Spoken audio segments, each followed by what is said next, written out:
ఒప్పుకోపోలంతా నవంబర్లోనే కొడతారు, అందుట్లో నేను పని. అవునా నిజమా? మరి ఈ రోజు నా birthday. Happy birthday to me. First of all let's get ఈ షర్ట్ తీసుకోవడానికి 2 గంటలు కష్టపడి షాపింగ్ అయితే చేశాను.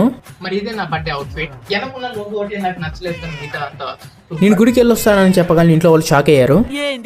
ఇంకా నేను నా ఫ్రెండ్ కలిసి దగ్గరలో ఉన్న వెంకటేశ్వర గుడికి అయితే వచ్చేసాం. చాలా రోజుల తర్వాత వచ్చాం కాబట్టి కోరికల లిస్ట్ అయితే పెరిగిపోయింది. పెద్ద కోరికలు ఏం లేవు, కొంచెం రిచ్, కొంచెం ప్రశాంతత, కొంచెం హ్యాపీనెస్ ఇస్తే చాలు దేవుడా అని కోరుకున్నాను. అదేందో తెలియదు కానీ నేను ఎప్పుడు గుడికి వచ్చినా సరే వానైతే ఖచ్చితంగా పడిద్ది. పడితే పడింది. ఒక అరగంట సేపు అయితే ప్రశాంతంగా కూర్చున్నాము నేను మా ఫ్రెండ్. ఇంకా లైట్ గా వర్షం తగ్గేసరికి పక్కనే ఉన్న శివుడు విగ్రహం చూద్దామని అయితే వచ్చేసాం అనమాట. ఇదే ఆ శివుడు విగ్రహం. అసలు ప్రసాదం ఎక్కడ పెడుతున్నారని చెప్పి గుడి మొత్తం చూసాను, ఏడా కనపడలేదు. తీరా చూస్తే గుడి స్టార్టింగ్ కాడే పెడుతున్నారన్నమాట. ఇంకా ప్రసాదం తీసేసుకొని ఇంటికి అయితే వచ్చేసాను. ఇంకా బుద్ధిమంతుడు మాదిరి మా అమ్మ నాన్న దగ్గర బ్లెస్సింగ్స్ అయితే తీసేసుకున్నాను. ఈ వీడియోకి చిన్న టార్గెట్ అయితే పెట్టుకుందాం. 100 కామెంట్స్ అయితే చేసేయండి. ఎమోజీనో ఏదో ఒకటి కామెంట్ అయితే చేయండి please. Thank you for watching. By.